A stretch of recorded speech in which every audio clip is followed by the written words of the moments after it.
what we challenge and, if necessary, destroy media narratives. I'm George Samueli. It is now 9:07 p.m.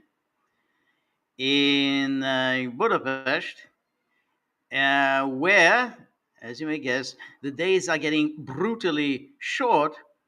And just to reinforce the sense that summer is over and fall is already here, I'm getting my fall allergies.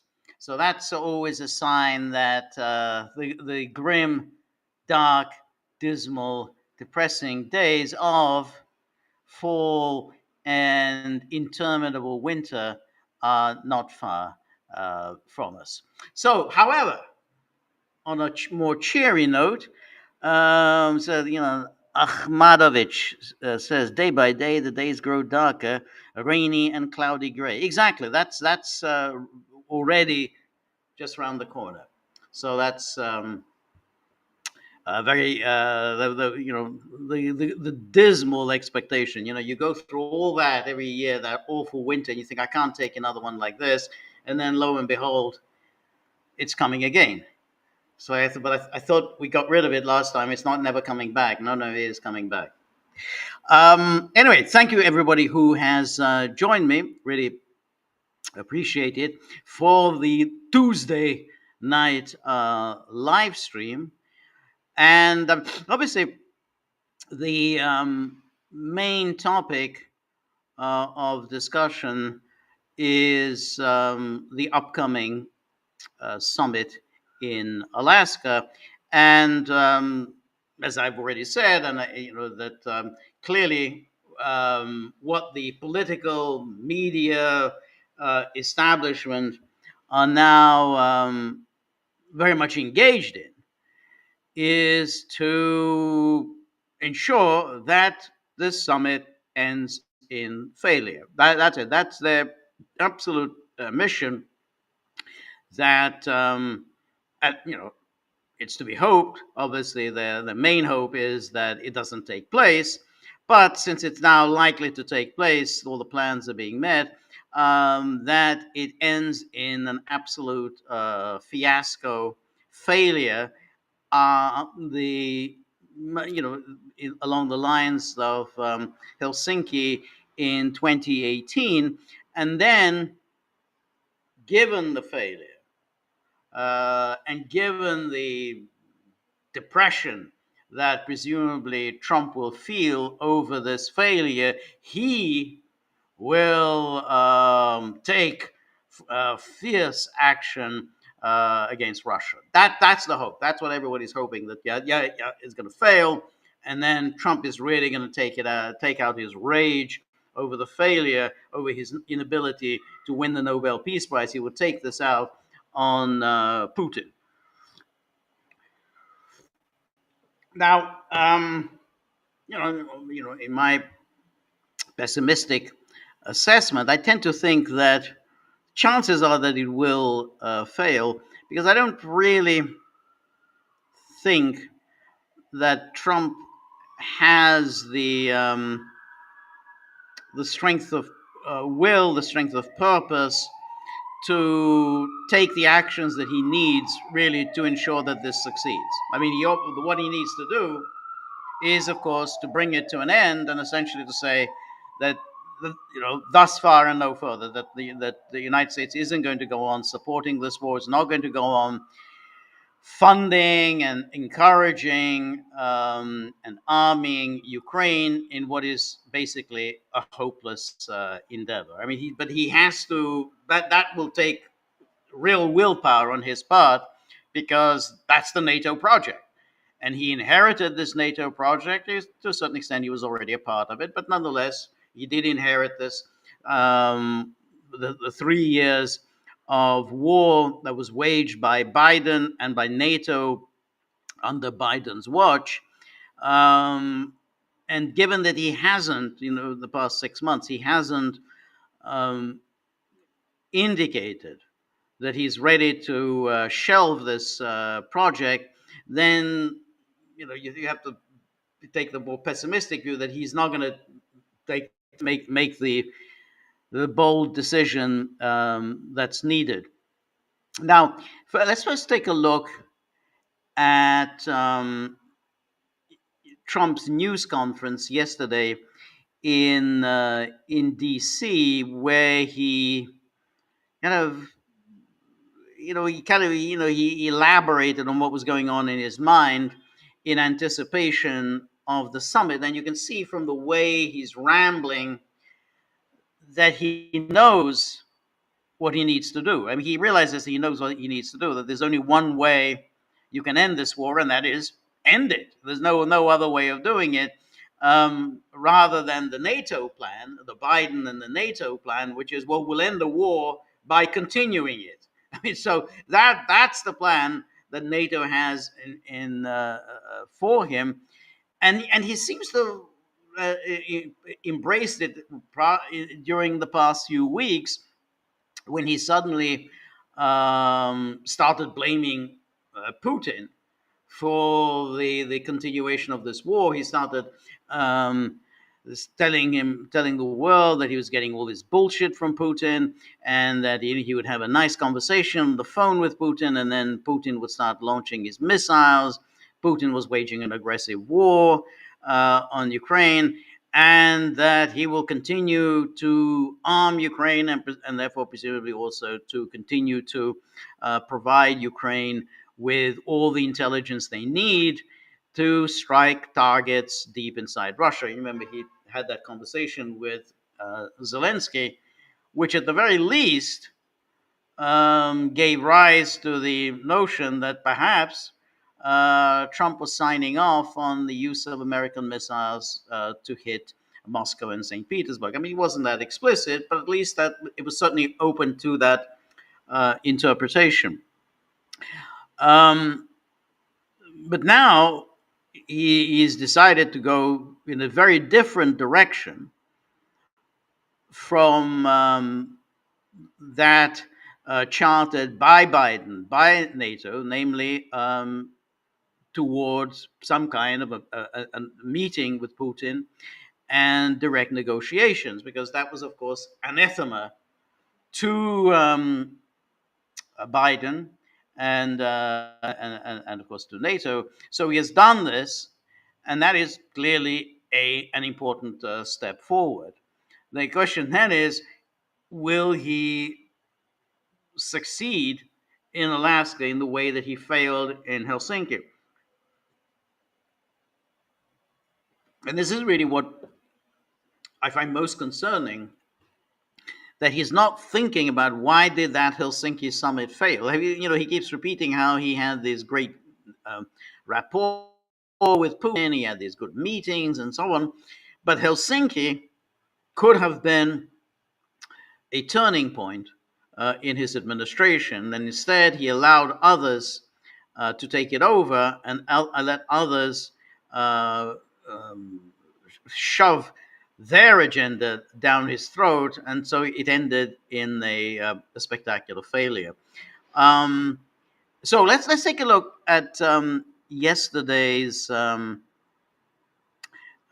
news conference. Can I see this?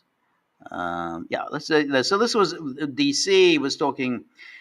This was the ostensible reason for that news conference was his plan to federalize the DC police force, to bring the National Guard into policing DC.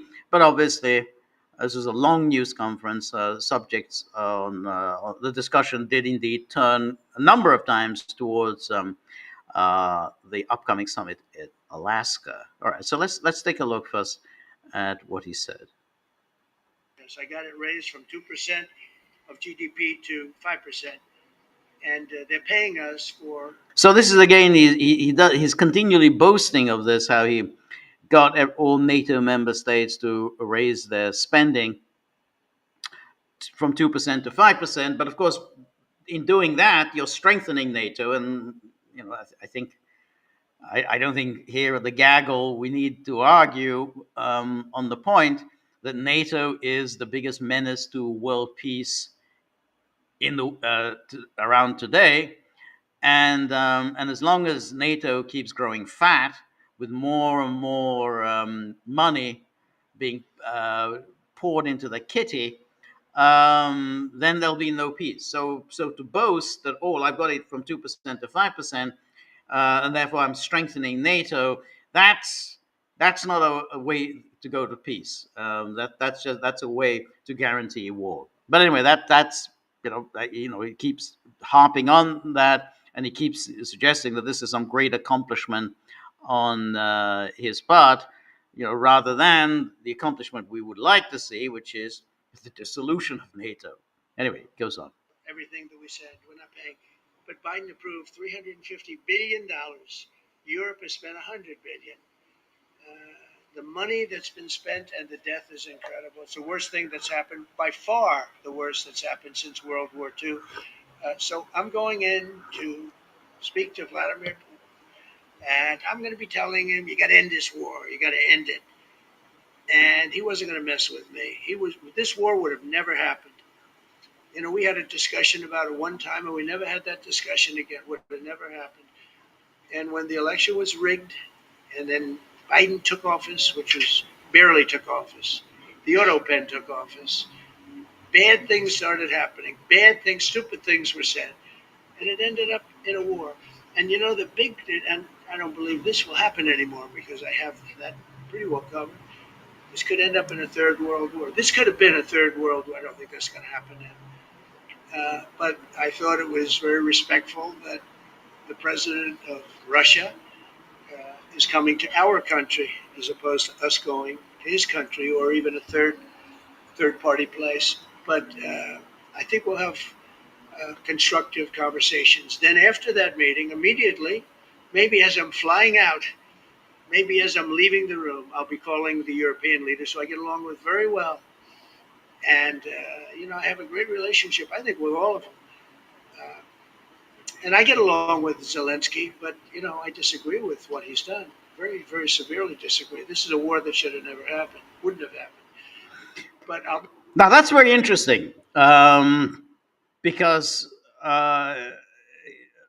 during the past few weeks, he was clearly suggesting that, that blame, responsibility, whatever, for this war lies with Russia and Putin. And now he says, well, I disagree with Zelenskyy. This war should never have happened. So therefore, he's obviously laying the blame for Zelenskyy. Now, that clearly is not the view of the NATO establishment, the foreign policy establishment, the media establishment. Ukraine is just the innocent victim of horrible, nasty Russian aggression. So here he's going very much against the conventional wisdom. And so therefore he's adopting the kind of a realist view, which is that it should have been up to Ukraine, given its geography, given its history, given the deeply divided country that it was. It should have been up to Ukraine's leaders to cultivate good relations with Russia. But the fatal steps in Ukraine were taken before Zelenskyy came to power. It's a little hard to blame him.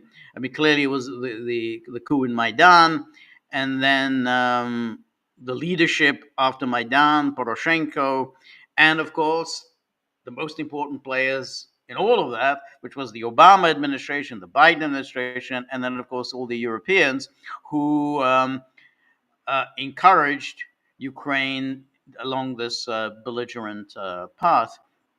So Trump clearly, he understands this when he says, I don't agree with him. I don't agree with what he has done. The war would never have happened, or shouldn't have happened, and wouldn't have happened had I been president. And I do think, though, that if Trump had been president in February 2022, probably the war would have been brought to an end. Either it wouldn't have happened, or I think Trump would have gone out of his way to make sure that that whatever that following the Russian invasion, that it, things were brought to an end very quickly. I think he would have done that. I think he would have gone on the phone to everybody and would have tried to get everybody around the table within the first few days of the start of the so-called SMO. I think that's what he would have done. I think it was the fatal steps taken by Biden. He just simply sitting on his hands and then deciding that this isn't bad. Let's just keep this war going. And in fact, let's just keep sending arms to Ukraine. No need for any diplomacy. No need for any negotiation. No need to do anything. Just keep sending the arms. I think that was definitely a decision by Biden. I don't think Trump would have done that. So now, would Trump have succeeded? I don't know. But I think a kind of a positive, a proactive, energetic administration would have brought that war to an end very quickly. So I think Trump is probably right there. The other thing is that Zelenskyy has never really been a key player here at all. He was never in charge of anything. I mean, he was always a creature of others. I think he wanted to bring the war to an end in 2019. I really think that he ran on that platform in 2019, promising peace in the Donbass, promising peace with Russia. I think that was genuine. And he on that platform, he won overwhelmingly. It was Poroshenko was seen as the warmonger, and he was totally, overwhelmingly defeated. So I think Zelenskyy wanted to end that war. Then it was made clear to him that's more than his life is worth, and so he didn't.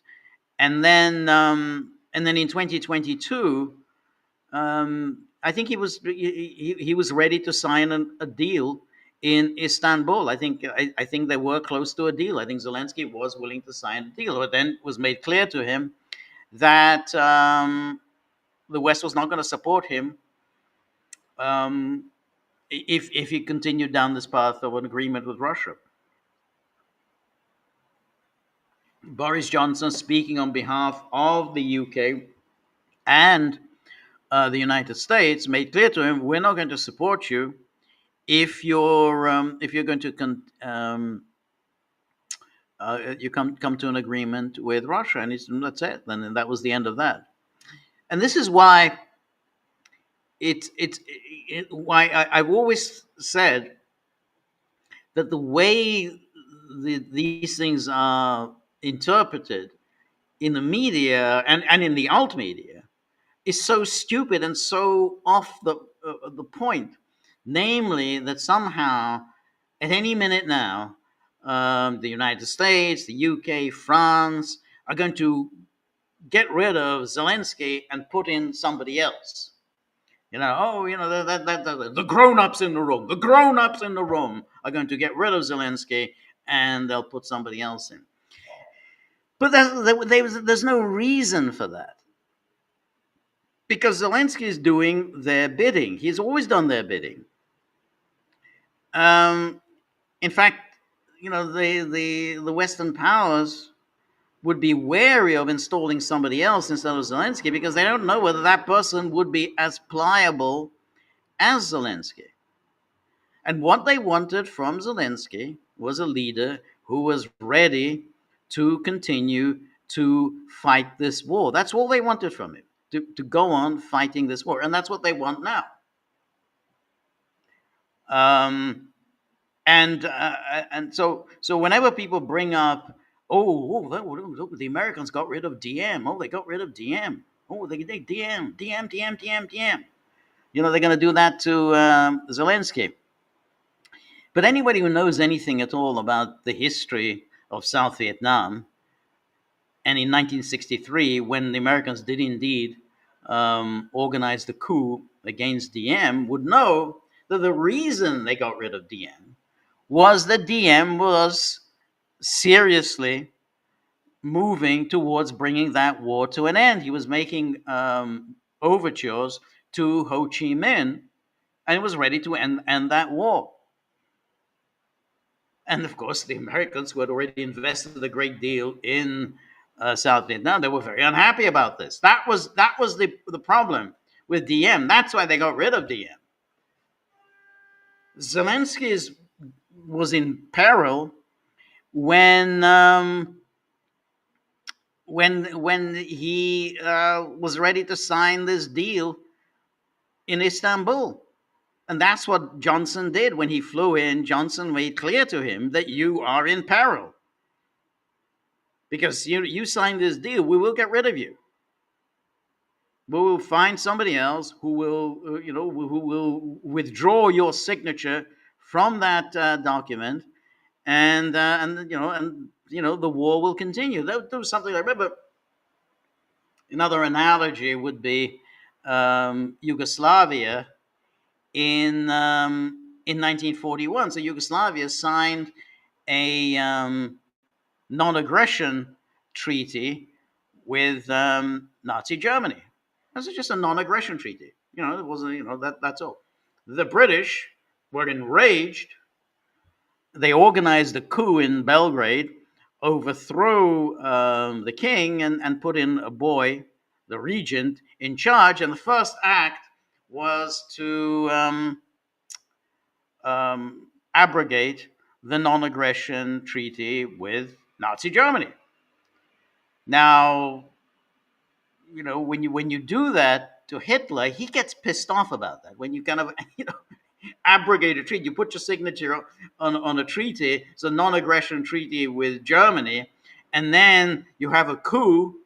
You overthrow the king, and then your first act is to withdraw your signature from that treaty. Well, that enraged Hitler, and he ordered an invasion of Yugoslavia, which of course was horrific and devastating and appalling and totally destructive. But curiously enough, the British were quite satisfied with that. They evidently they thought this was a good act.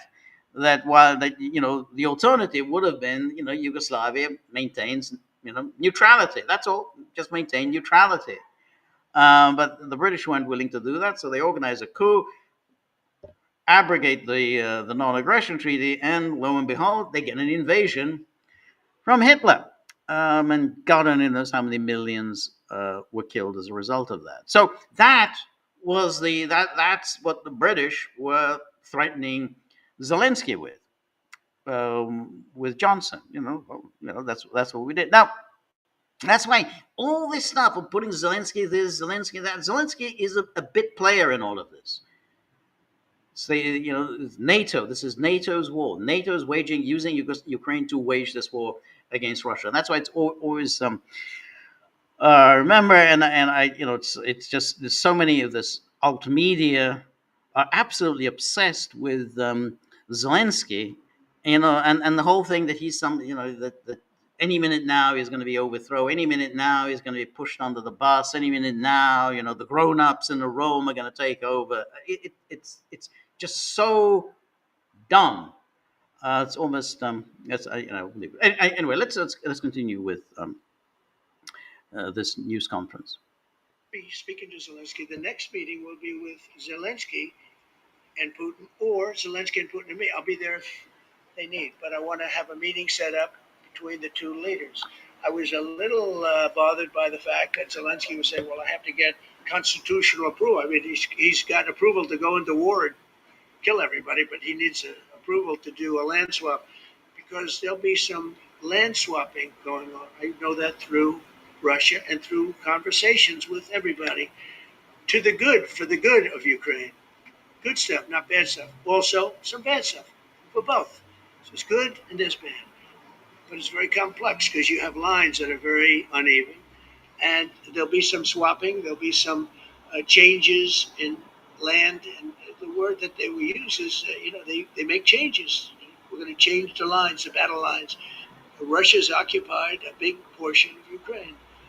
They've occupied some very prime territory. We're going to try and get some of that territory back for Ukraine.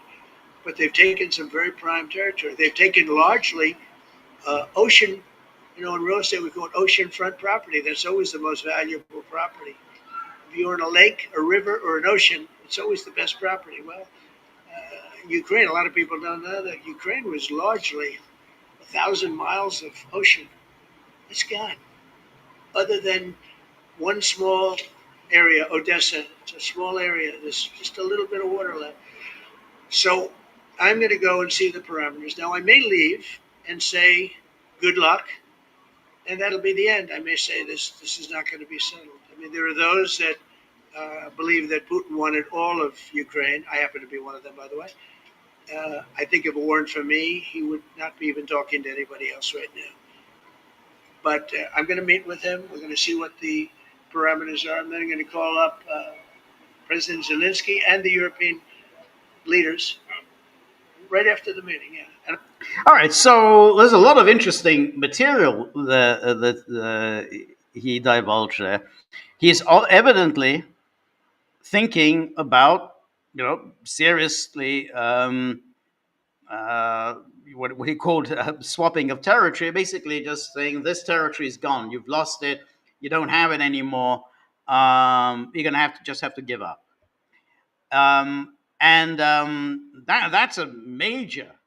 That's a major advance on where we were. I mean, it's certainly where NATO is, which is essentially we're not giving up anything. We're just going to, fight to the bitter end. NATO in the 1991 borders. We have to defeat Putin. So here, Trump is saying, hey, they've lost this oceanfront property. I don't know what he's referring to. I mean, maybe he regards the Donbass as oceanfront property. But nonetheless, he's saying, well, Zelenskyy is going to have to accept the loss of this territory, which means he's saying the United States will accept the loss of this territory. Remember 2022, when Johnson goes and tells Zelenskyy not to sign, we're not... I mean, the Istanbul agreement said nothing about any territory. The only thing that was agreed upon in the Istanbul Accords was the level at which Ukraine will be allowed to arm foreign military forces on Ukraine's soil. None. No NATO membership for Ukraine. But the rest, about the borders, Ukraine's eastern borders with Russia, that was postponed until after the agreement was signed, and then there would be a meeting between Putin and Zelenskyy. That was the deal, which Johnson said this is completely unacceptable. So now we have a territorial issue, and Trump is clearly saying that he's willing to,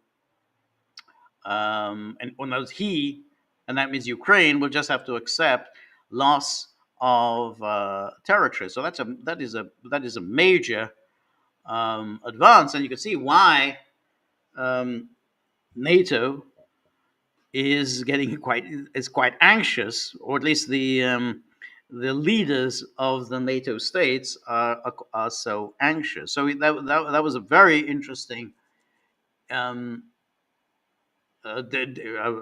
comment by Trump. Let's go on. I'm going to tell him what kind of a deal. I'm not going to make a deal. It's not up to me to make a deal. I think a deal should be made for both. I think Russia has to get back into building their country. It's a massive country. I think they have 11 time zones, if you can believe it. It's a massive, it's by far, from the standpoint of land, it's by far the largest. They have tremendous potential in Russia to do well. They're not doing well. Their economy is not doing well right now because it's been very well disturbed by this. It doesn't help when the president of the United States tells their largest or second largest oil buyer that we're putting a 50% tariff on you if you buy oil from Russia. That was a big blow. And then they say, gee, he wasn't so tough. Nobody else would have done that. And I haven't stopped there. I mean, look, I was all set to do things far bigger than that, but I got a call that they'd like to meet, and I'm going to see what they want to meet about. I'd like to see a ceasefire. I'd like to see the best deal that could be made for both parties. You know, it takes two to tango, right? So ultimately, I'll have a meeting next week. I had a great relationship with him, considering the fact that, I was not nice to him because of the pipeline. I ended the pipeline. All right, so he goes on, about the pipeline, which is not very interesting. But then he says something a little bit later on, which was also quite interesting. Let's take a look.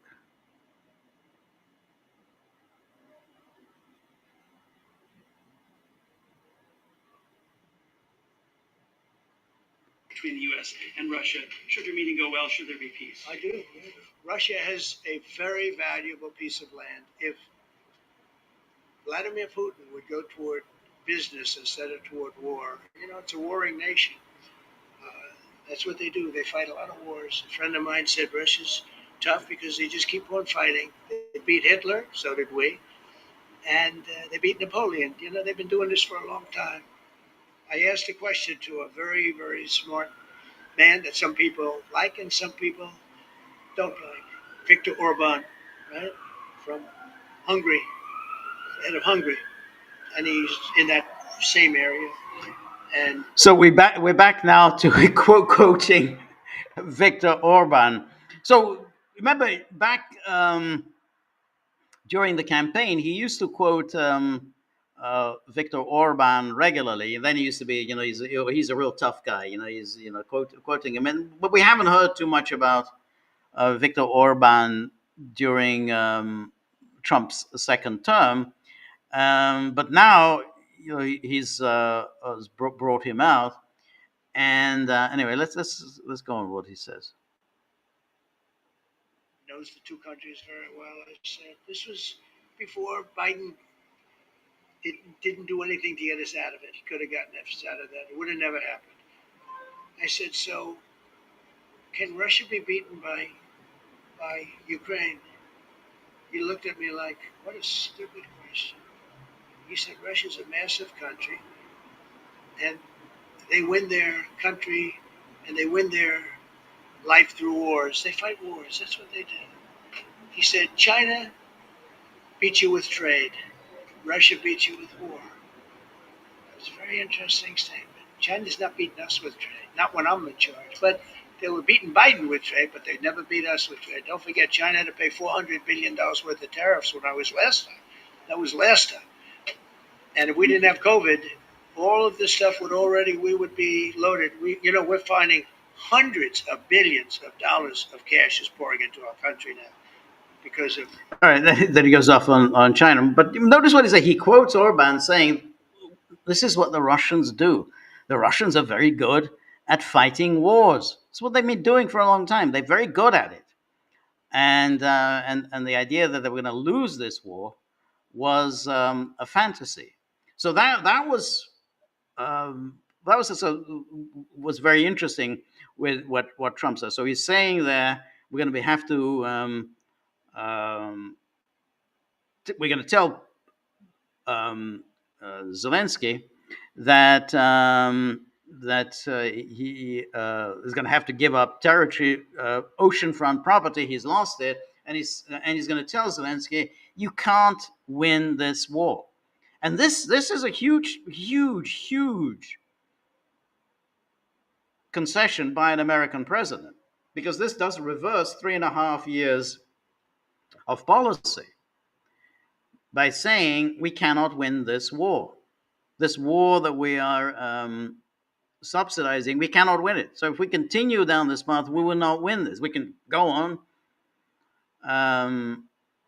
ensuring that more and more Russians and Ukrainians get killed, but the final outcome is not in doubt. So therefore, we're embarking on a losing proposition, and so that is a major concession from an American president, and obviously no one's very happy with this. Now, so I want to take a look now. Let me at what the NATO Secretary General Mark Rutte said when he was on the Deface the Nation.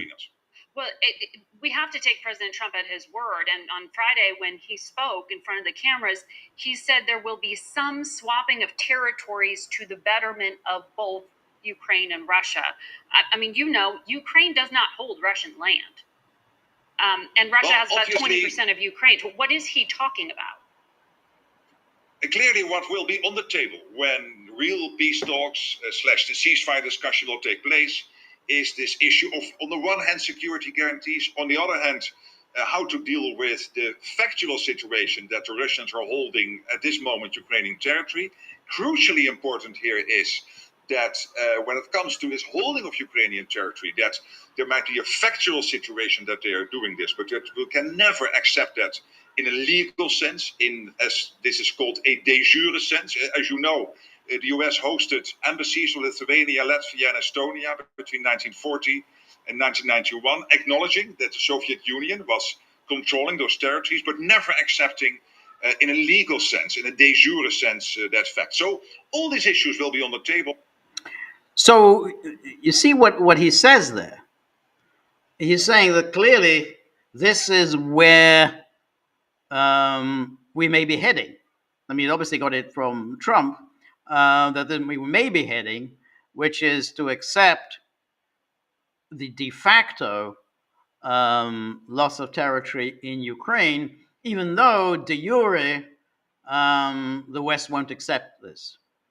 Well, they can accept, they can not accept. I mean, it doesn't really matter what you accept. If you want to tell yourself that de jure, you don't accept it. I mean, a lot of people don't accept a lot of things. After all, Serbia does not accept that Kosovo is an independent state. Russia does not accept that Kosovo is an independent state. The Western powers do, but it doesn't. It doesn't really matter. There's not a lot that Serbia can do about it, not a lot that Russia can do about it. So in the same way, they can say, well, we don't accept that this territory of Ukraine is now a part of the Russian Federation. So we're not going to, but in practical terms, it's hard to see what you can do about it. Nonetheless, it's kind of interesting that that Mark Rutte kind of blurted this out, and then also blurting something out was Matt Whitaker, who is the American ambassador to NATO, and he was also on one of those one of those talk shows, and he also said something quite interesting. So let's go there, and you'd have seen President Trump suggested that a peace deal between Russia and Ukraine would include, quote, some swapping of territories. But just hours later, the Ukrainian president rejected this idea of a land swap. He said he will not be, quote, gifting any land. Is ceding Ukrainian territory still on the table? Still on the table. Both sides, again, are going to have to agree to end this war. And, we've seen it in the past in other contexts where to get a line that both sides can agree to, certain, strategic pieces that benefit either side are exchanged in order to make sure that they can both defend their territory successfully. So, the technical people are talking, which is good news, because those are the ones that are going to say if land and what land would need to be swapped or exchanged. Certainly, I think, I took Zelenskyy's comments at face value, which is that no big chunks or, sections are going to be just given that haven't been fought for or earned on the battlefield. But I can't. Notice what he's just said there. He said, we're not going to gift territories that haven't been earned on the battlefield. But those that have been earned on the battlefield, yeah, you've got them. So he's kind of suggesting that this is where the Trump administration is heading.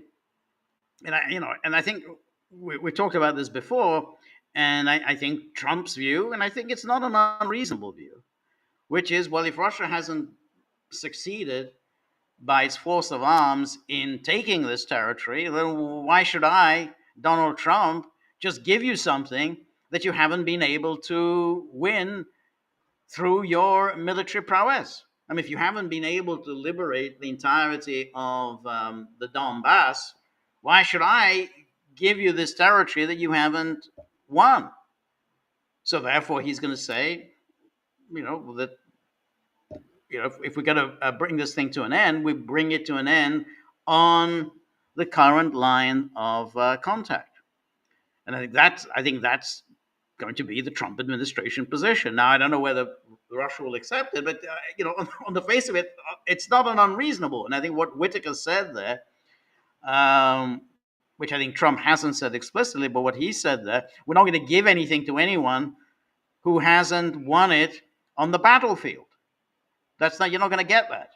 You needed to, win it. If you won that territory, if you won the Donbass, then you can say, okay, well, that's it. They're gone. That territory is gone. And I think that's what Trump is saying. The oceanfront property is what Russia has gained during the past 3.5 years. But that's it. That's the oceanfront property, and we end it on that basis. Now, as far as NATO is concerned, they're not prepared on any of that. Unless, of course, Trump rams it down their throat. And that's not the view of Starmer and the rest of them who don't want to accept any of this. But Rutte, who is very, very, very slimy and is very much worming his way in with Trump, he's sort of saying, yeah, I mean, we can accept the loss of territory de facto. We won't accept it de jure, but presumably he'll also accept what Whitaker was saying there, which is, well, we will only accept de facto those territories that you have actually won by your force of arms. We're not going to just give you something that you haven't been able to secure by yourself. So I think that's what is going. That's where I think it's heading as far as what Trump will propose in Alaska. I think that's going to be the Trump position, which is, I mean, it's a variation on the ceasefire agreement, which was we freeze the conflict. And I would imagine, I mean, Russia will not be happy about this, about freezing it, the conflict. Russia will then demand, okay, we'll freeze it, but you have to then make a commitment that you will stop arming Ukraine. And that's where I think Trump is going to have to really get his hands around this.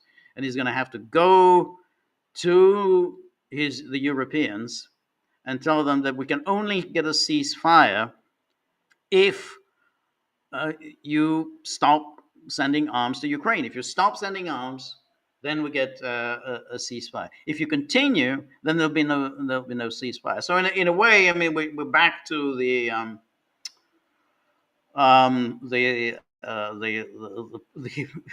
plans of the spring, when all the discussion was the 30-day ceasefire, and then that fell through.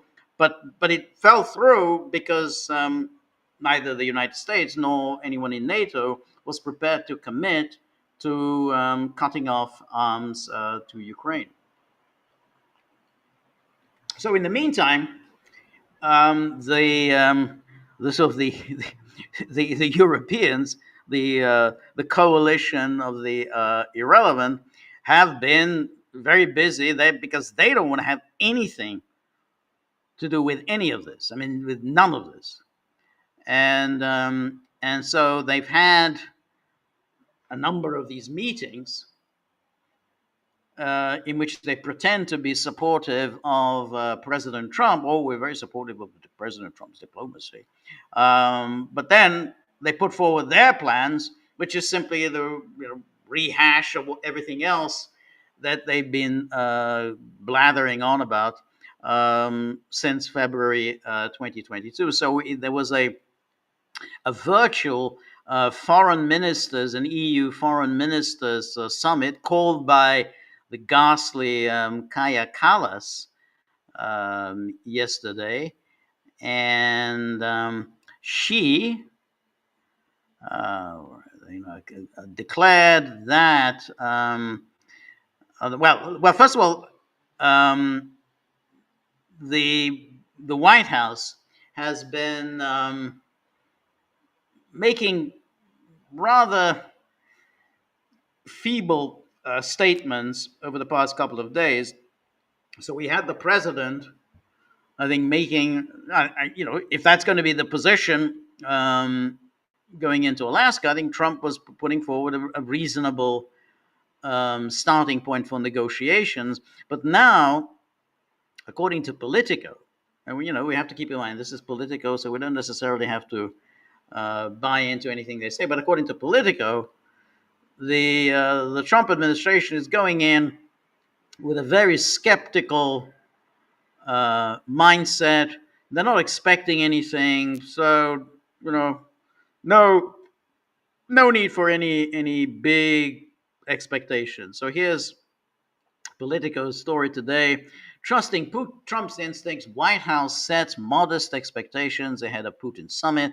White House officials are tempering expectations ahead of Friday's summit.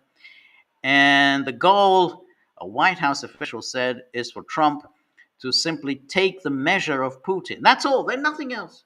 The goal is to take the measure of Putin, find out if the Russian leader is serious, and work toward a trilateral meeting with Ukrainian President Zelenskyy. This was not what Trump said at that news conference. He said there's going to be a meeting with Putin, and then if it goes well, he's going to talk to Zelenskyy, and then, maybe down the road,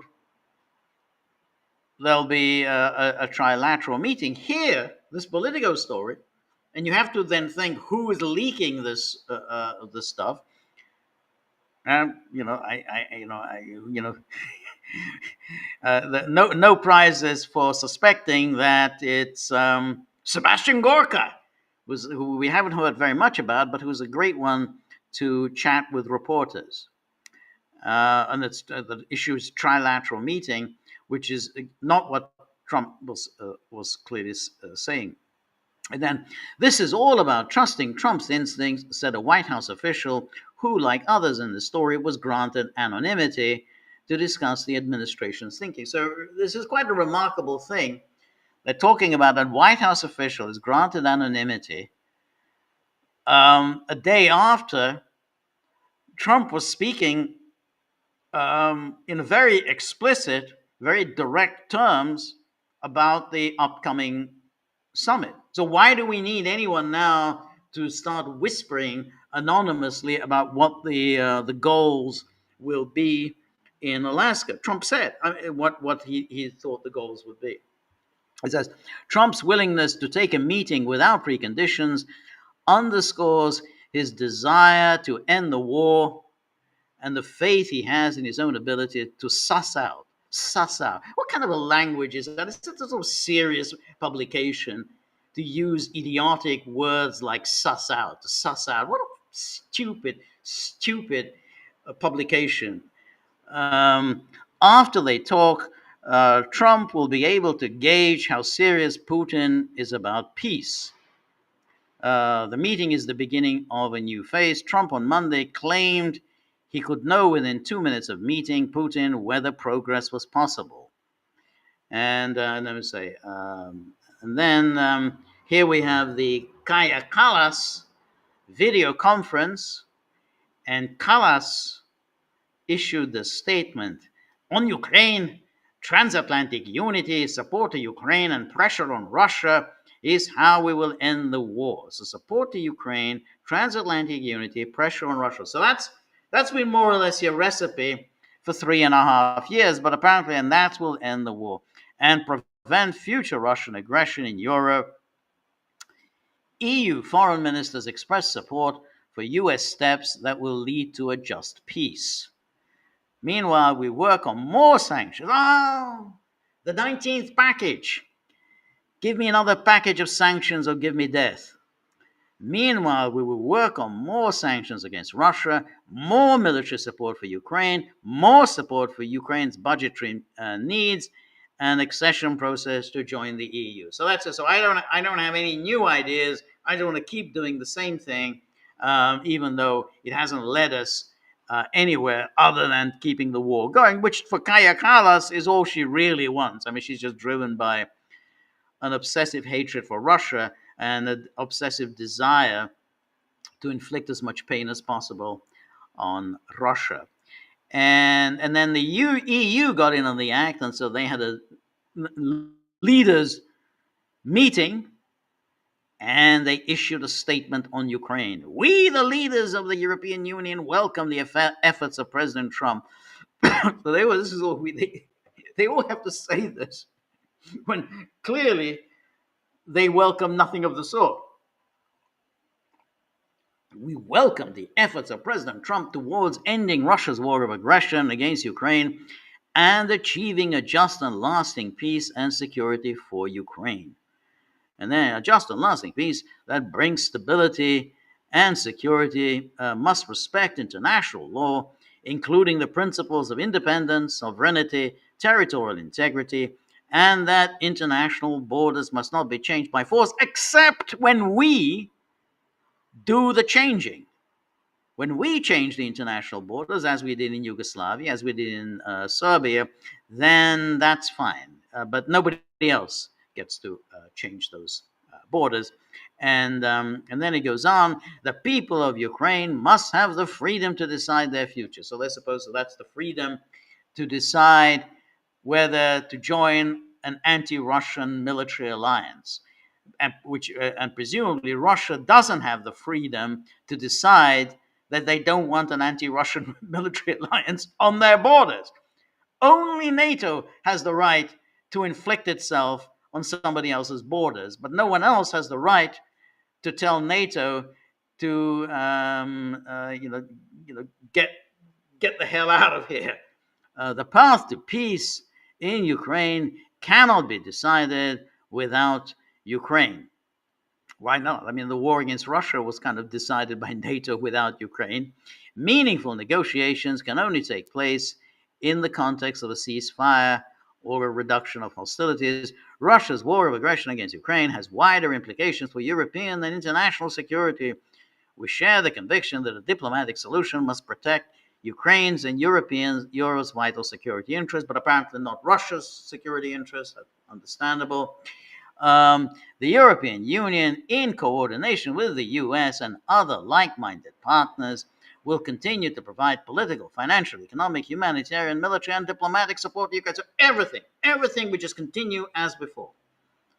So they pretend, we're in favor of this the American diplomacy, and then but we'll continue to provide political, financial, economic, humanitarian, military, and diplomatic support, as if there'd been no diplomacy, as if there'd been no meeting in Alaska. As Ukraine is exercising its inherent right of self-defense, there's no inherent right to threaten other countries' security. So that's all. There's no such thing as where you have the inherent right of self-defense. Yeah, you do, but you don't have an inherent right to threaten your neighbors, which is kind of what. It will also continue to uphold and impose restrictive measures against the Russian Federation. So as you read this, you're saying, well, the one thing you don't want is any resolution of this. I mean, it's obvious that you're determined that the meeting in Alaska fail. And that's why it's so important that Trump gets his hands around this. He doesn't allow the Europeans to sabotage this. And then a Ukraine capable of defending itself effectively is an integral part of any future security guarantees. The European Union and member states are ready to further contribute to security guarantees based on their respective competences and capabilities. So again, the moment you start talking about NATO member states providing security guarantees, that will ensure any diplomacy will fail. In line with international law, full respect for security and defense policy of certain member states, taking into account blah, blah. And then the European Union underlines the inherent right of Ukraine to choose its own destiny and will continue supporting Ukraine on its path toward the EU membership. And then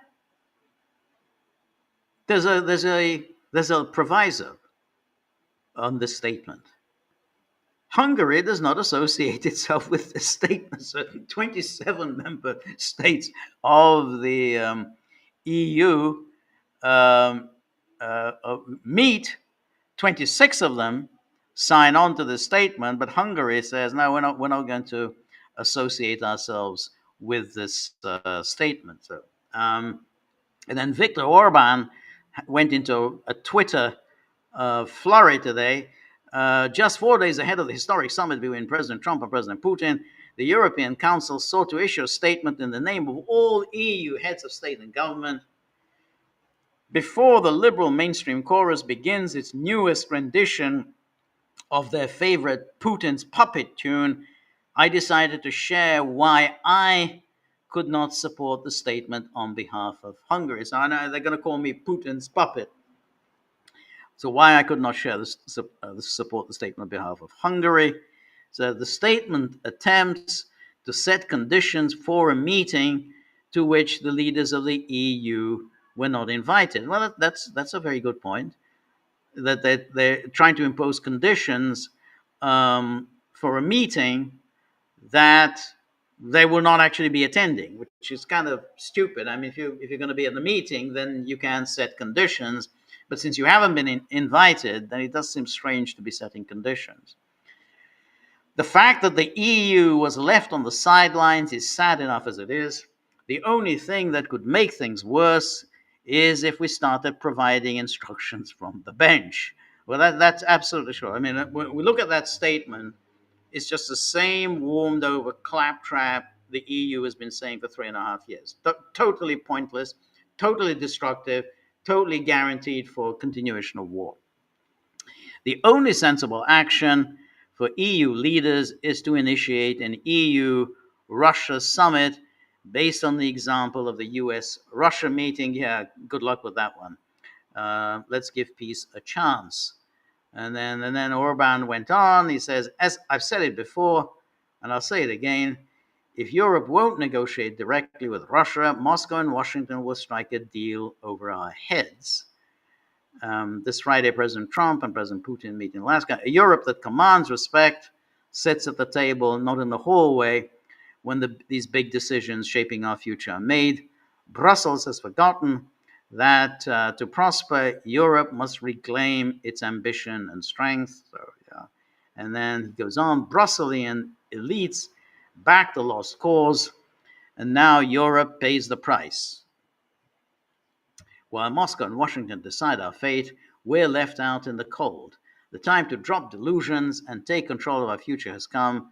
It's simple, really. Sit at the table or you'll find yourself on the menu. And I think this is important to remember, because Orban has said this before, that when the Europeans demand that they take part in the negotiations, he said, you don't have a right to be at the negotiating table. You have to earn a place at the table. You have to have done it. I mean, normally, to put it in a cruder way, you have to have contributed to preparing the dinner before you get to sit down and enjoy the dinner.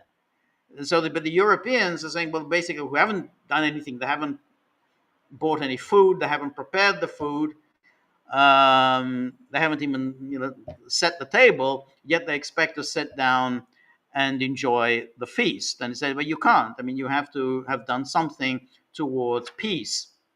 And the Europeans have not done so. And so Essie Dillendam says, Kristen Stewart asked me to convey her support of the Gaggle. Oh, thank you very much. That's really nice. But that's exactly right. You can't just demand a place at the table. And Europe has done nothing. Hasn't advanced diplomacy in any way, hasn't helped with the negotiations in any way. And now they say, oh, we got to take part in these in the diplomacy. Well, you can't. You haven't done anything. I mean, until Trump kind of initiated the phone calls with Putin, the Europeans didn't talk to Putin for years. I mean, this went on for 3 years. None of them had a single conversation with Putin, and now suddenly, oh well, you know, we got to be at the table. Well, you're not going to be at the table. Anyway, now Chancellor Friedrich Merz, whose party, the Christian Democrat Christian Socialist Union, Social Union. I said socialist then, anything but socialist. The Christian Social Union, its party is now second place according to the latest poll in Germany. They've fallen behind the Alternative für Deutschland party. So the AfD is now the leading party in Germany. That's according to the latest Forza poll. So Schmerz is making all these big noises, big decisions, and he's now slipped into second place. The AfD party is essentially now the number one party, and clearly the number one party on the German right. But anyway, Schmerz, has decided to hold an online, they will do this online summit tomorrow, Wednesday. In other way, what can I do? What can I contribute to ensuring that Alaska fails? But apparently Trump has said that he will take part in this online summit. So here we have Politico, Trump to join European leaders on emergency call before Putin talks. German Chancellor Friedrich Merz convenes extraordinary top-level summit ahead of critical Ukraine negotiations. And then President Trump will join European leaders, including Zelenskyy, for an emergency virtual summit. The call, organized by Chancellor Friedrich Merz, comes ahead of the meeting in Alaska. The virtual summit will focus on pressure options against Russia, questions about Ukrainian territories seized by Russia, security guarantees for Kiev, and the sequencing of potential peace talks. Well, you know, pressure on Russia, questions about Ukrainian territories, security guarantees for Kiev, and then the sequencing of potential peace talks. Well, the peace talks are already starting. Presumably, that's the whole purpose of the summit. So you can see the German government saying, well, what can we do to make sure that this fails? Well, let's have a virtual summit. We've already had, so remember, we had the Kaja Kallas Foreign Ministers virtual summit.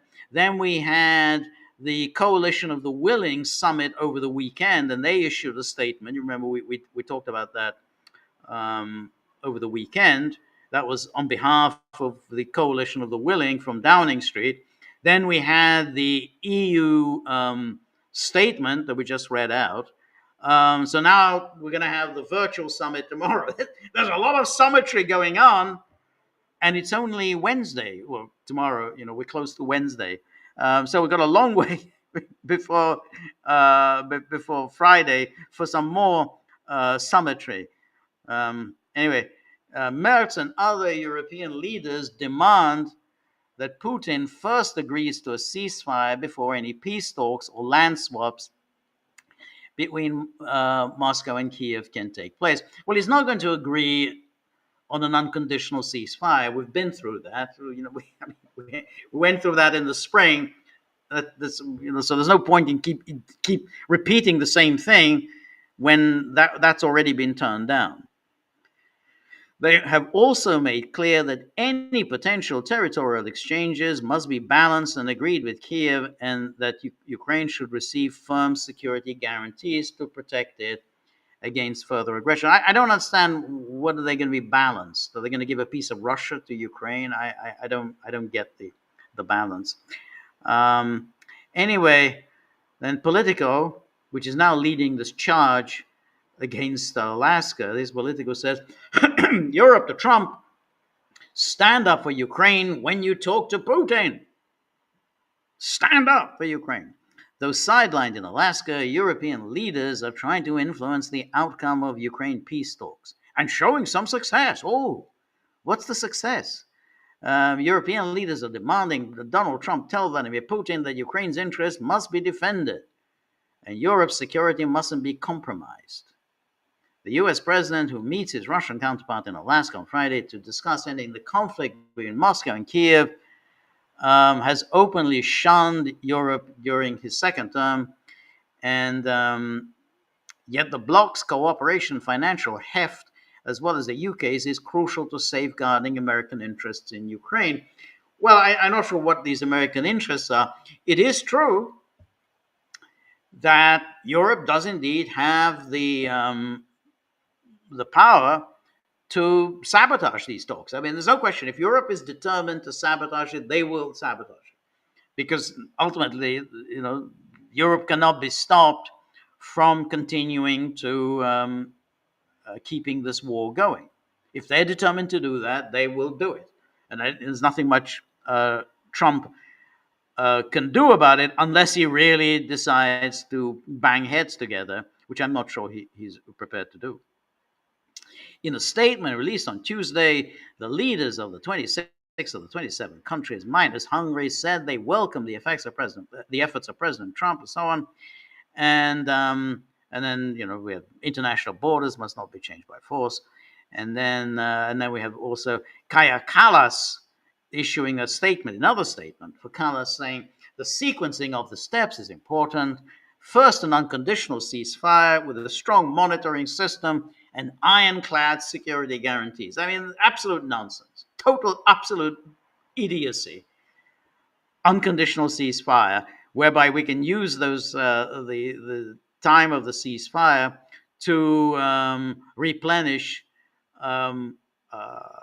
Ukraine's armory, send in all kinds of all the military hardware that's been destroyed, allow Ukraine to redeploy forces. Yeah, that's an unconditional ceasefire. Well, that's a non-starter. And then Kallas further promised to work on a new package of sanctions while pledging to continue to support Kiev financially. And then Zelenskyy naturally was purring with delight. He issued these tweets. I'm grateful to the leaders of Europe for their clear support of our independence. And then, indeed, we all support President Trump's determination, and together we must shape positions that will not allow Russia to deceive the world once again. So, we go through this pretense that we support President Trump's determination, but we mustn't allow Russia to deceive the world. We see that the Russian army is not preparing to end the war. On the contrary, they are making movements that indicate preparations for new offensive operations. In such circumstances, it is important that the unity of the world is not threatened. Well, nobody ends a war in the absence of some kind of an agreement. I mean, if you just unilaterally take steps to end a war, you're not going to get an agreement.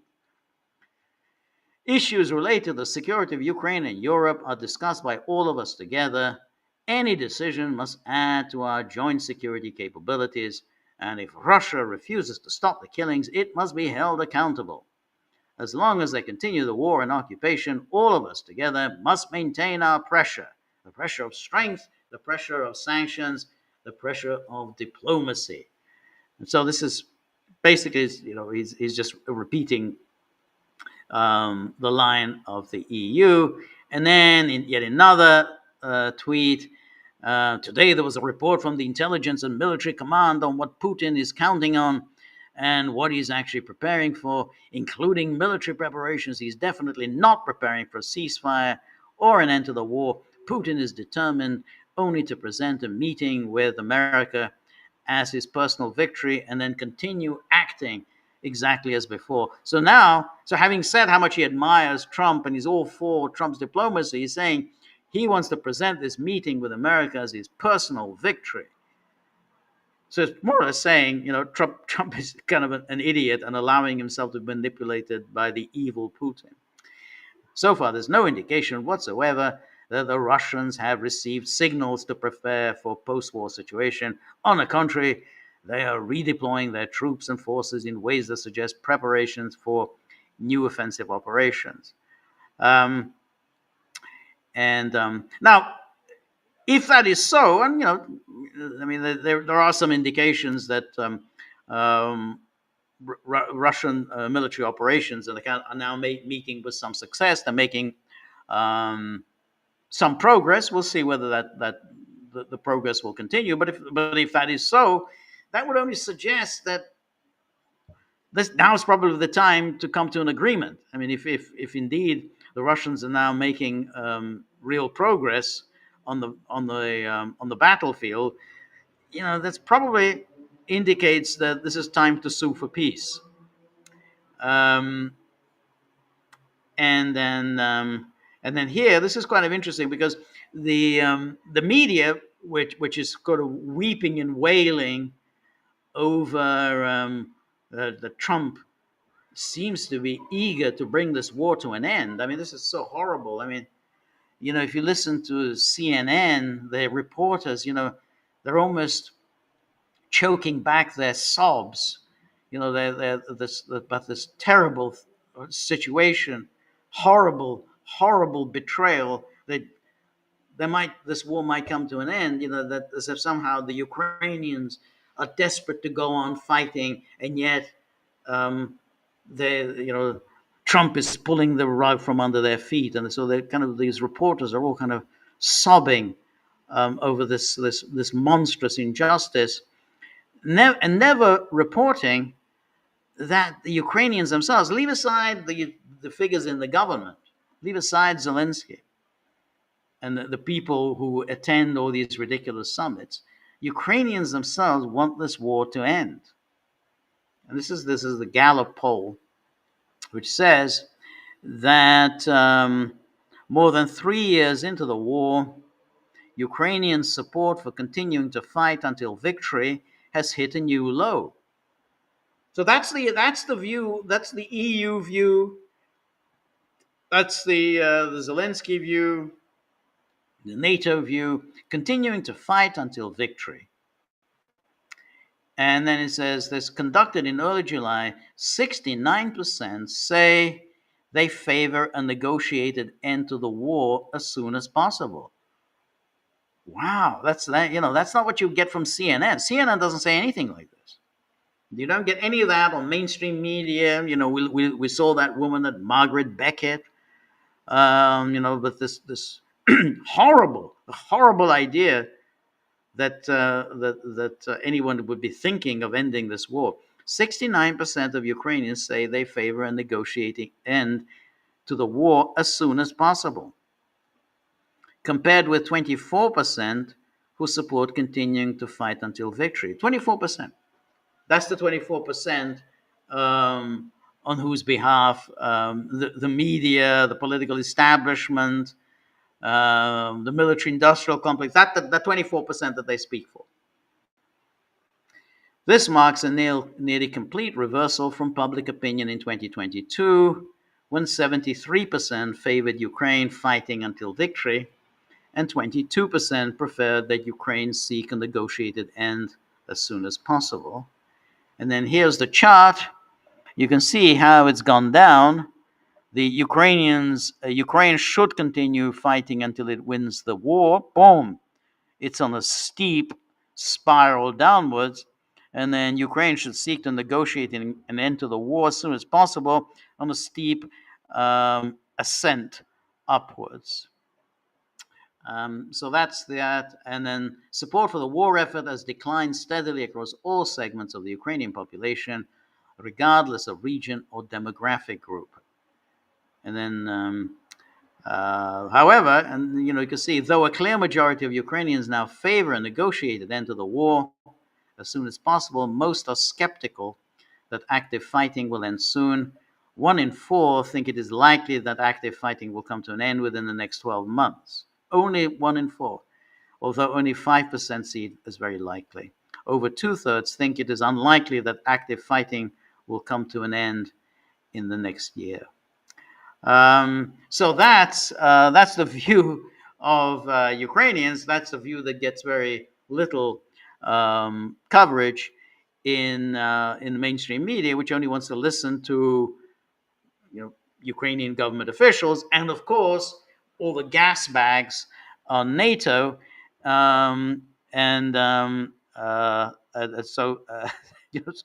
that's the but they're the owners, like, who's the Estonian foreign minister, the Lithuanian prime minister, the Finnish foreign minister. Those are the only people who count as far as they're concerned. Not of course ordinary Ukrainians. Anyway, let's now take a look at our locals board, where the Gagglers, who make sure that the dogs are fed and watered, and who are in the business of keeping the Gaggle workforce gainfully employed. That's where they hang out. So thank you very much, everybody who is a member of the Gaggle and who contributes to our kitty tip jar. And the first one is DJ. Always very good to see you, DJ. Haven't seen you in a while, so thank you very much, DJ. And he says, "Woof woof. How is Peter?" Yeah, Peter was back yesterday during the live stream. He seems to have had, he had an eye surgery, and so I think he's recovering from the eye surgery, and he's getting better. I mean, it's kind of, it's not very nice, obviously, what he's had to go through, but he's getting better. So he was in the live stream yesterday, and I would imagine he'll be appearing during the week. So thank you for asking. And now, Marty, always very good to see you. Thank you, Marty, as always, for your generosity. And Marty always has a meme. And the meme, or at least this photo from the past, is Putin and George W. Bush. So this goes back to happier days when Putin used to meet with Western leaders. Now, Putin visited the United States in 2007. I think he visited a few times under George W. Bush. He had good relations with Bush. I know they went to Kennebunkport, and then they went to Crawford, Texas, and then of course Bush also visited him in Moscow. So I'm not sure when this picture was taken. I assume it's from that 2007 meeting, and of course there's the visit to Alaska would be the first meeting since 2007 in which Putin was actually set foot on American soil. He did speak at the United Nations in 2015, just before he embarked on the Syrian intervention. So he gave an address. I don't know if that exactly counts as being on American soil. So yes, I mean technically you have to get from the airport to New York and to the UN building. But essentially, I mean, that's an international uh, event, and so it doesn't really count as a visit to the United States. So that 2007 was clearly, so that's 18 years ago since Putin was on American soil, and it is an interesting choice that about Alaska, because Alaska does have certain traits that are American, but certain traits that are Russian. I mean, so it was a part of the Russian Empire, and there's definitely a Russian presence in Alaska, with the Orthodox churches. So it's an interesting choice. I noticed. I just looked at some people were saying that they're afraid that something might happen to Putin on American soil. I understand the concerns. I don't share them. I don't think anything will happen to him. But I can understand that that there'll be a fear that something or other with whatever. Given that he's on American territory, I don't think the United States wants to trigger a world war by doing anything to Putin on American soil, which is what would happen if they did try something. So, but anyway, Marty, thank you for that picture. I have to say though, and others have said it, and I don't know what other people think. Putin looks very different. I know it's 18 years, and 18 years, people change, but he looks completely different there from the way he looks now. I don't know what's behind this, or why he looks, but that person. I mean, I know he's wearing dark glasses, but I know what he looked like back in 2007. It's just very different from the way he looks now. Anyway, thank you, Marty, as always. And then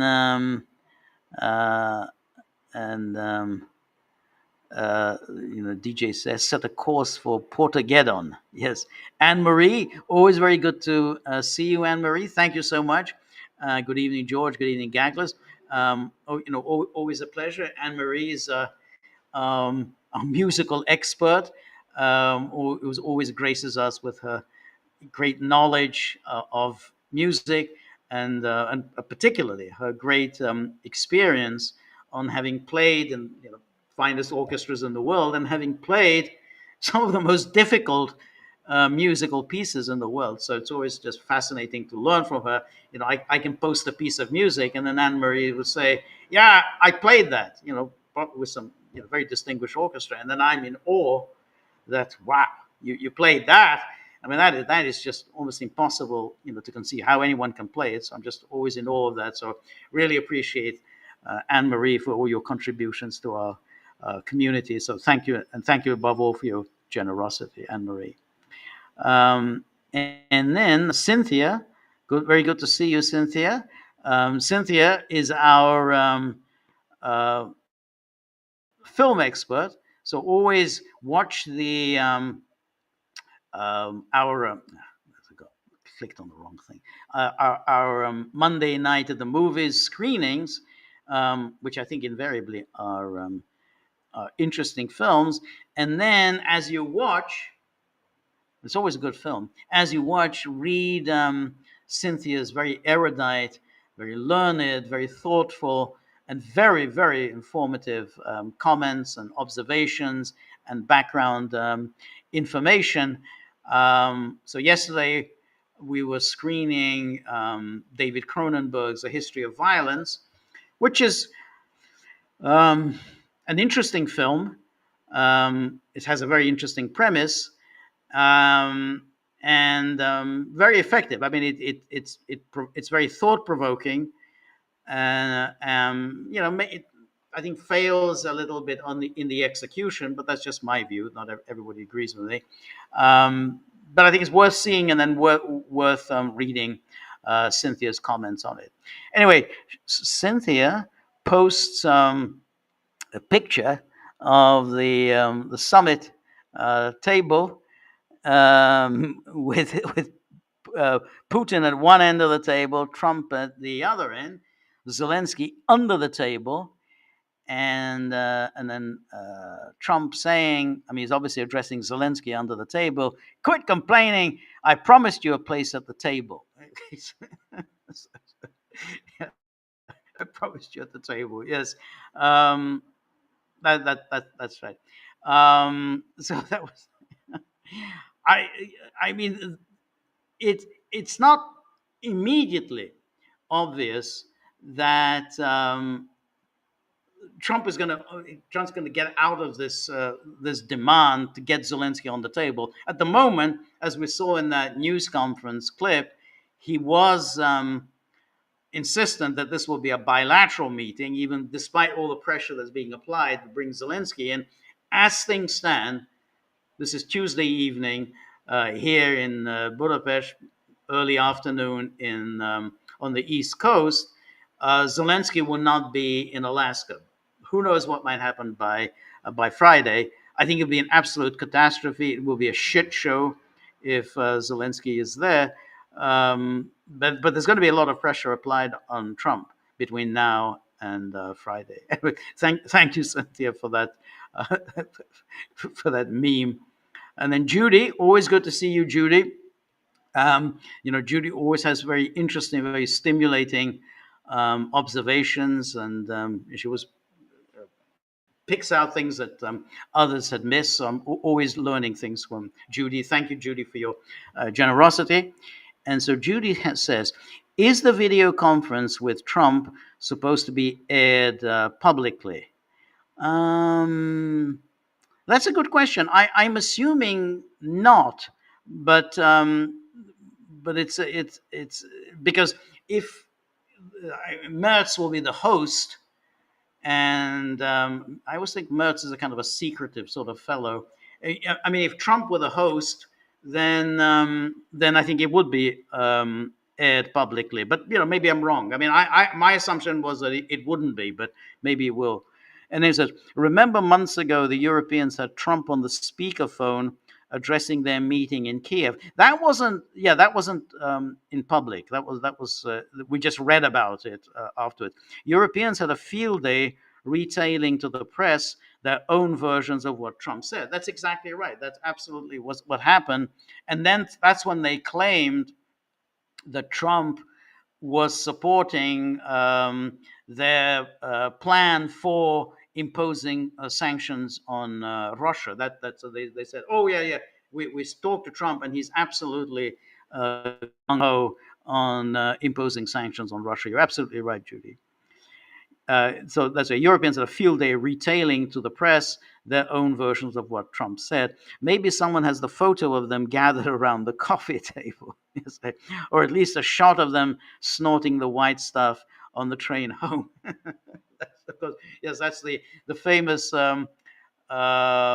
meeting when Macron, Starmer, Merz were on the train home from Kiev, and then there was this crumpled up piece of paper lying on the desk, and then Macron put his hand on that crumpled piece of paper and then just sort of slipped it very surreptitiously, very surreptitiously into his pocket. And that that led to a lot of speculation as to, well, what was in that crumpled piece of paper? Why was Macron so eager to hide it by slipping it into his pocket? I mean, you don't normally slip waste paper into your pocket. I mean, it's a disgusting habit. I mean, it's not anything instinctive. You crumple a piece of paper and shove it in your pocket. Why would you do that? It's a disgusting habit. So no, I mean, so that's why I think I mean, of course, it was all denied. The fact checkers seem, no evidence whatsoever that there was anything untoward, or there was anything inside that crumpled piece of paper. So why was he so eager to slip it into his pocket, and why did he do it in this very surreptitious way? Hoping that nobody actually noticed the way Macron's hand was moving. I think it's a very good point, Judy, because if the video conference will not be aired publicly, and I don't think it will be, because whenever these Europeans have these meetings, it's always secret. So I mean, they had the meeting in Downing Street, or well, that was also virtual. They didn't actually physically go to Downing Street, but then they issued a statement that they all signed on to, but we never actually got to hear the conversation, and so I would imagine Merz will not want anyone to air the conversation. And then, yeah, they will absolutely declare afterwards that, President Trump agrees with us that the peace is impossible without security guarantees to Ukraine. Peace is impossible without Zelenskyy attending the meeting in Alaska, and peace is impossible without our continuing to support Ukraine financially and militarily. That's what they're going to say. That's what they say. Yeah. President Trump agrees with that. That the only way we can bring peace to Ukraine is by continuing to support Ukraine militarily, financially, and humanitarianly, and whatever.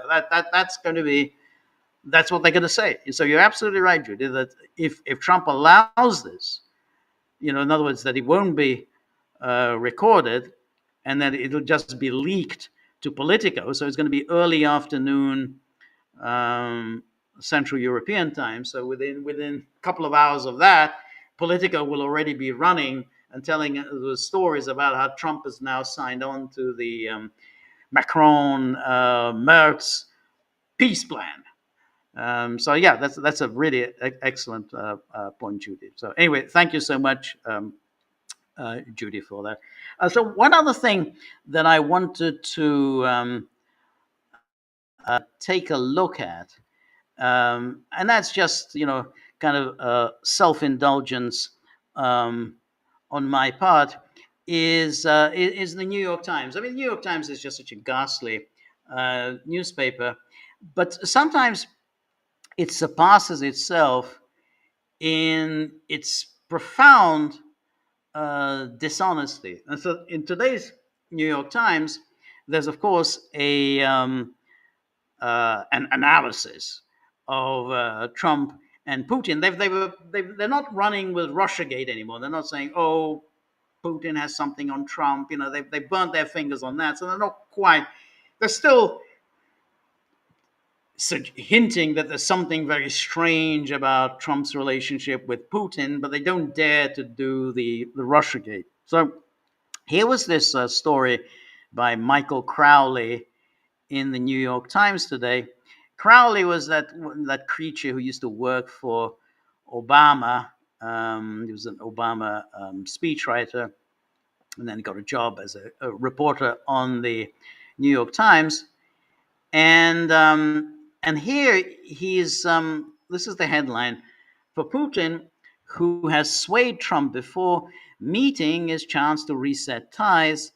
And then it says the U.S. president is pushing to end the war in Ukraine, but analysts say the Russian leader could turn a hastily planned meeting to his advantage. Of course, it's always, Trump is hopelessly compromised or naive, and the Russian leader will turn it to his advantage.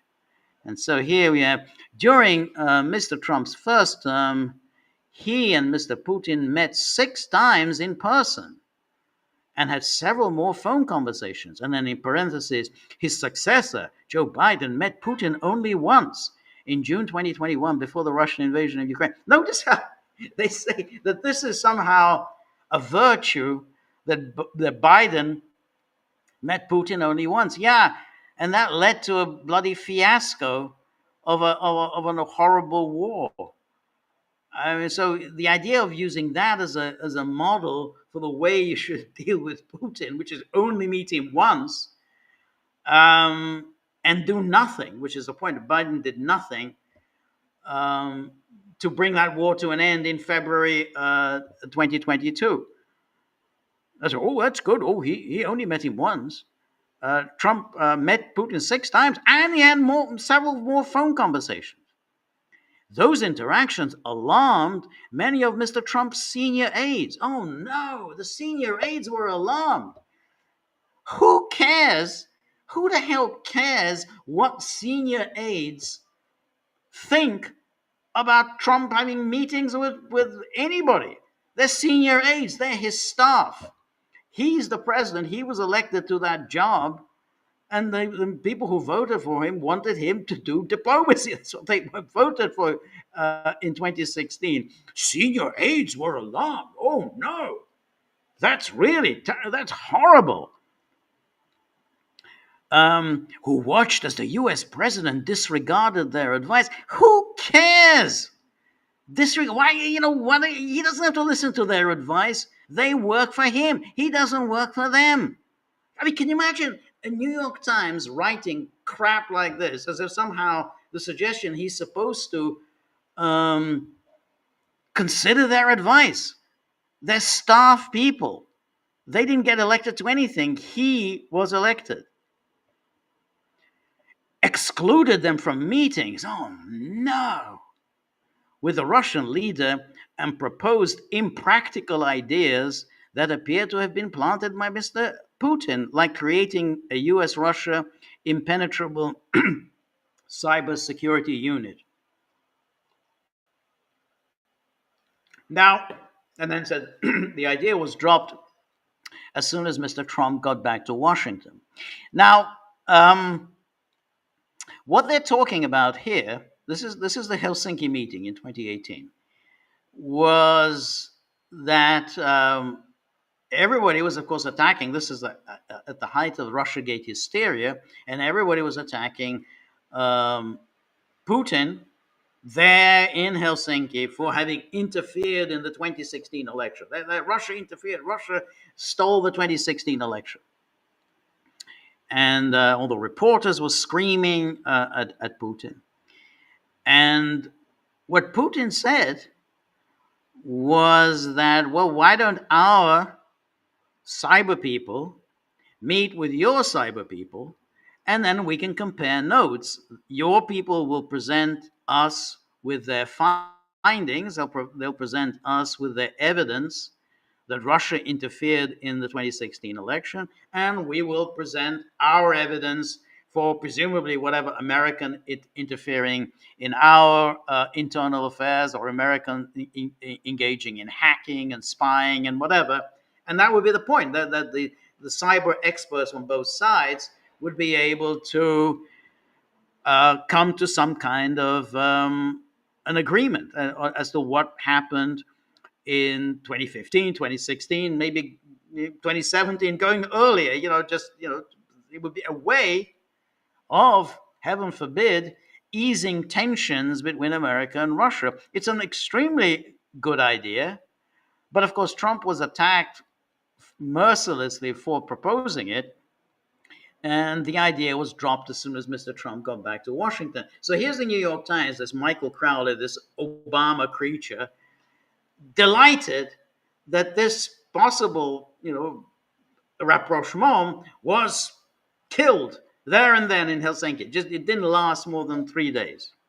We can't sit down with the Russians. We can't give away secrets to the Russians. Yeah, but they're going to be giving away secrets to us as well. So that's the whole point. It's going to be a two-way interaction. If we give away secrets, they're going to also give away secrets. Anyway, it goes on. The White House portrays the meeting as an example of Mr. Trump's dedication to stopping the bloodshed in Ukraine, and defends his unconventional style as a needed break from slow-moving diplomatic customs. But critics worry that the hastily planned conversation will play into the hands of Mr. Putin, a former KGB agent. So you always wonder, how long is it going to take? In any article about the summit, they're going to bring up that he worked at the KGB 40 years ago. So you're bringing this up, that what somebody was doing.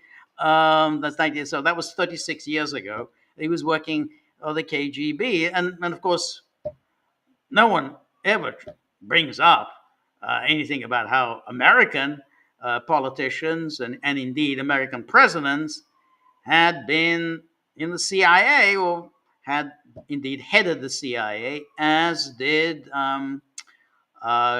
President George H.W. Bush. Never brought up that Mike Pompeo, good old Mike, Secretary of State, had headed the CIA. And then I think he believes he should reel Trump back in and believes his KGB skills will do that. And who said that? John Bolton. So John Bolton, a horrible warmonger, war hawk, chicken hawk, avoided military service himself, as always the most belligerent war hawks are wont to do. So John Bolton, he believes his KGB skills will do that. Notice how John Bolton has now become this favored figure in the so-called liberal media. He's a regular at CNN. I think he's on the retainer with CNN, always quoted in every article in New York Times and Washington Post. So, everything that he did to bring about the Iraq War, that's kind of all forgiven and forgotten. Oh, I thought we weren't going to do any of that anymore. We weren't going to do crap like the fake intelligence that led to the Iraq War. Didn't the New York Times promise us that? And yet here we are back to celebrating John Bolton. The Russian leader may also benefit from the fact that Mr. Trump, in contrast to his first term, has few advisors pushing back against Mr. Putin's worldview. Oh, he has to have these advisors. He doesn't need any advisors. He was elected. He ran for office. He won an election. He won an election on the platform of ending the war in Ukraine in 24 hours. He promised that over and over again on the campaign trail. What does he need advisors for? For his trip to Helsinki, for instance, Mr. Trump was surrounded by such Russia hawks as Mr. Bolton, Mike Pompeo, and Jim Mattis. He's now Jim, good old Jim. They're all Jim this, Mike that. When did that happen that somebody gets to be Jim? I always thought he was James Mattis. And I don't know, is Mike a friend of yours? Mike, good old Mike. But either way, that was great. That was fantastic that he had Bolton and Pompeo and Mattis, Mad Dog Mattis around him. And it says, today's Secretary of State, Marco Rubio, is the lone member of Mr. Trump's inner circle with a clear record of criticizing Mr. Putin. Oh, well, thank God, for Marco, he has a clear record of criticizing Mr. Putin. That's a real qualification for being Secretary of State, where you criticize Mr. Putin. But even Mr. Rubio, who also serves as Mr. Trump's national security advisor, has softened his tone since joining Mr. Trump's cabinet. So even, at 2, Marco, you sold out. And then the Alaska meeting was set after Mr. Trump's special envoy, Steve Witkoff, met with Mr. Putin in Moscow last week. Mr. Witkoff, a friend of Mr. Trump and a fellow real estate mogul, had no diplomatic experience before joining government, as opposed to all these other great people like Bolton and Pompeo. They were so successful. Everything they touched, they turned to gold. Imagine John Bolton, or his stellar government record. Pompeo, stellar government record. He has been criticized for meeting with Mr. Putin without other U.S. officials and for echoing his talking points afterwards. He has been criticized. He is the personal envoy of the president. He doesn't need any other official U.S. He's there. He serves at the president's pleasure. And then, to be sure, Russian hawks around Mr. Trump in his first term often had little success. When Mr. Trump called Mr. Putin after the Russian president was re-elected in the March 2018 vote, widely seen as illegitimate. Who are these people who saw it as illegitimate? Widely seen as illegitimate. The New York Times sees it as illegitimate, so it's illegitimate. Widely seen. New York Times declares something to be illegitimate. What was illegitimate about it? You may not like the result, You may not like a Russian form of government. You may not like Putin, but what was illegitimate about it? I mean, no one in Russia thought it was illegitimate, but apparently the New York Times did. Mr. Trump's aides placed a clear instruction in his briefing papers: do not congratulate. They told him not to congratulate, but Trump did so anyway. How could anyone be so naive and ignorant as not to listen to his aides? I mean, imagine, a president's job is to listen to his aides. And then he says, not even a federal investigation into 2016 Russian election interference was enough to restrain Mr. Trump. Yeah, those federal investigations came up with bupkis. They had nothing. So, I mean, New York Times awarded itself a Pulitzer, but they came up with nothing. When the two leaders last met in person on the sidelines of the 2019 Group of 20 gathering in Osaka, Japan, Mr. Trump joked with Mr. Putin about the subject. Don't meddle in the election, Mr. Trump said with a smirk and a finger wag. Mr. Putin grinned in delight. Well, it was a very funny scene. I mean, it's like, all the reporters were just, again, panting to ask yet again, oh, why did you interfere in the 2016 election? That's all they would, wanted to ask. And then, Trump just got fed up and says, well, and did this mock finger wave. Don't meddle in the election. The investigation and the presence of Putin critics at high levels of his administration may have led Mr. Trump to conduct his conversations with unusual secrecy, however. Oh, you mean he's not going to have any more of these Vindman types listening into his conversation? Vindman, Eric Chiaramone, Fiona Hill, and all these types who are listening in on his conversations and then set out to get Trump impeached. Imagine that. He wants to eliminate the Vindman types. He doesn't want them listening in and then tattling all this to the New York Times and Washington Post. And then he says, when the men first sat down together at a G20 summit in Hamburg, Germany in 2017, Mr. Trump was joined only by his Secretary of State, Rex Tillerson, and an interpreter. After the meeting, Mr. Trump took the interpreter's notes and ordered him not to disclose what he heard. That evening, Mr. Trump and Mr. Putin had an impromptu conversation initiated by Mr. Trump at the group dinner. No other Americans were present, and the White House confirmed the meeting only after surprise witnesses spoke to reporters. Now, this has to be one of the most idiotic, cretinous, degenerate kind of comments anyone has made. Every time there is a summit between an American president and a Soviet or Russian leader, the interpreter who makes his notes has to surrender his notes. All of that happened when Nixon met Brezhnev and when Reagan met Gorbachev. There's a very simple reason for that. It belongs to the US government. Now, the New York Times has to know that it doesn't belong to the interpreter. These notes belong to the US government. The New York Times suggests that these are his private notes. They're not his private notes. It's like any time, when you're speaking to your lawyer and you're discussing a case and the lawyer is making notes in the discussion, they belong to the client. And so if you want all the case documents from your lawyer, you've decided to change lawyers or whatever, he has to surrender all of this. This is the work product, and it belongs to the client. Everything that you do on government time and when you're in the employ of the government belongs to the government.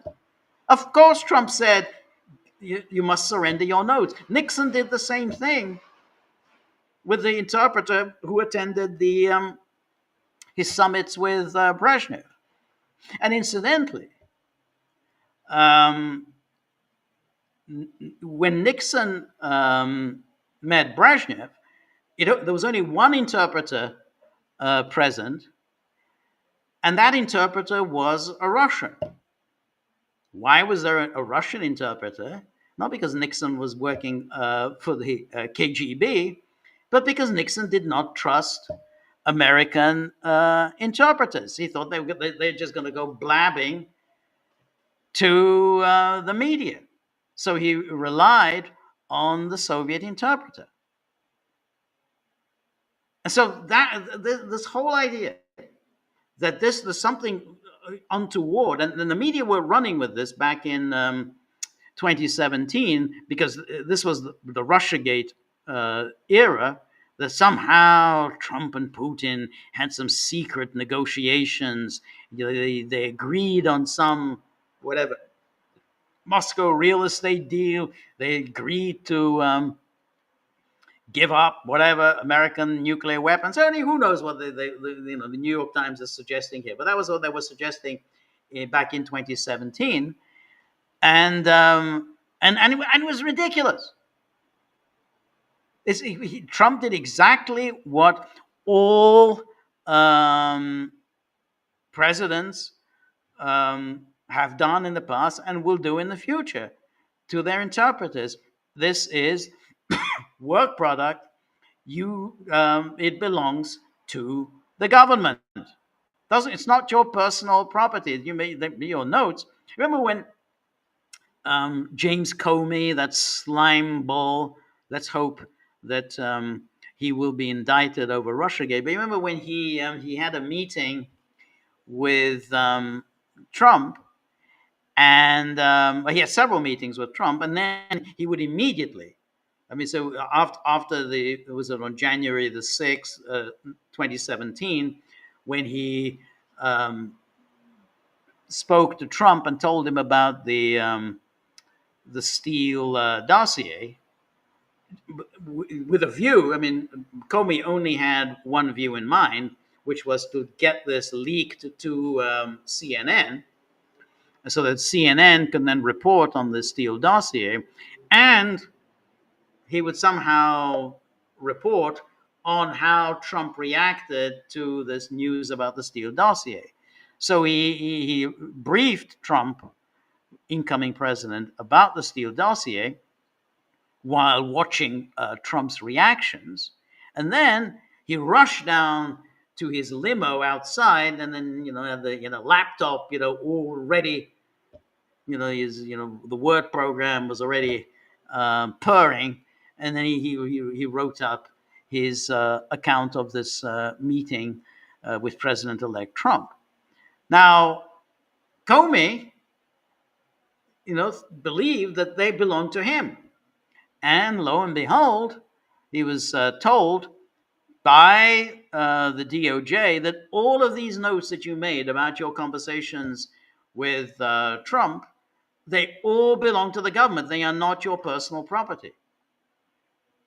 And in fact, he kind of leaked it to the New York Times. Well, he leaked it to a friend who he knew would leak it to the New York Times about these notes. But they told him that basically they belong to the government. He had to surrender all of it. Clearly, these were this is classified documents, they're classified information. They do not belong to him. Doesn't matter that you wrote it.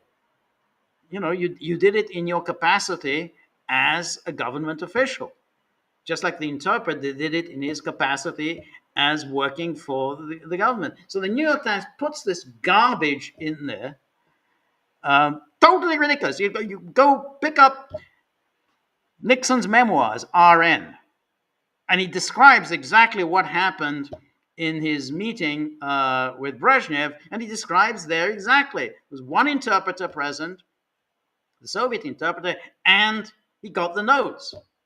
Presumably, Brezhnev also got the notes or whatever, but that was just one interpreter present. So what the Times is doing here, let's just take one last look at this. It suggests there was something vaguely sinister about this this meeting. After was joined only by his Secretary of State and an interpreter. So in fact, it wasn't even Trump, unlike Nixon, was actually there was somebody else present.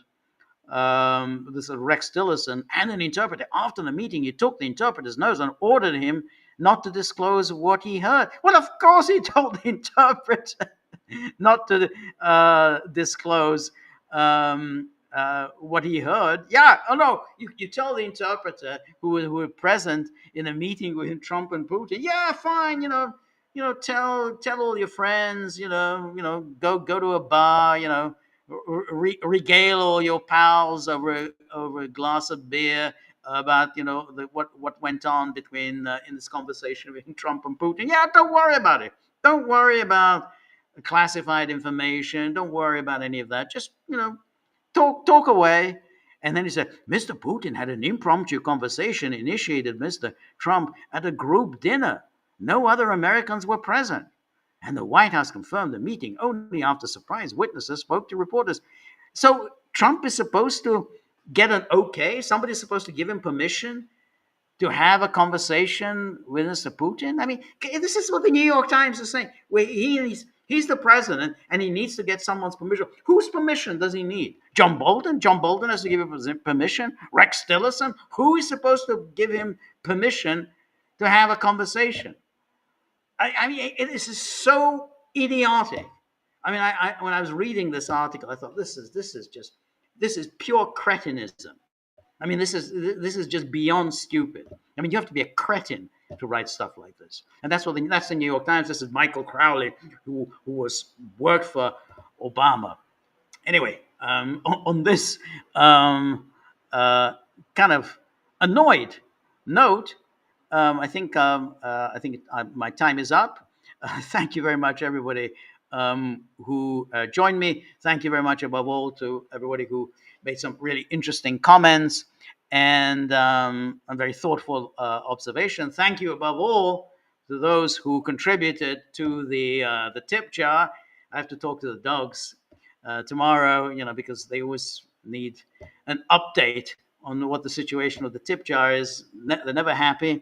So hold on, let me just, Judy says here, also Kirill Dmitriev post, I had 13 pages in the Mueller report, no wrongdoing found. I work to build U.S.-Russia dialogue. I'll consider testing. Let me just read this bit. Go back to our locals page. It's easier to read it there.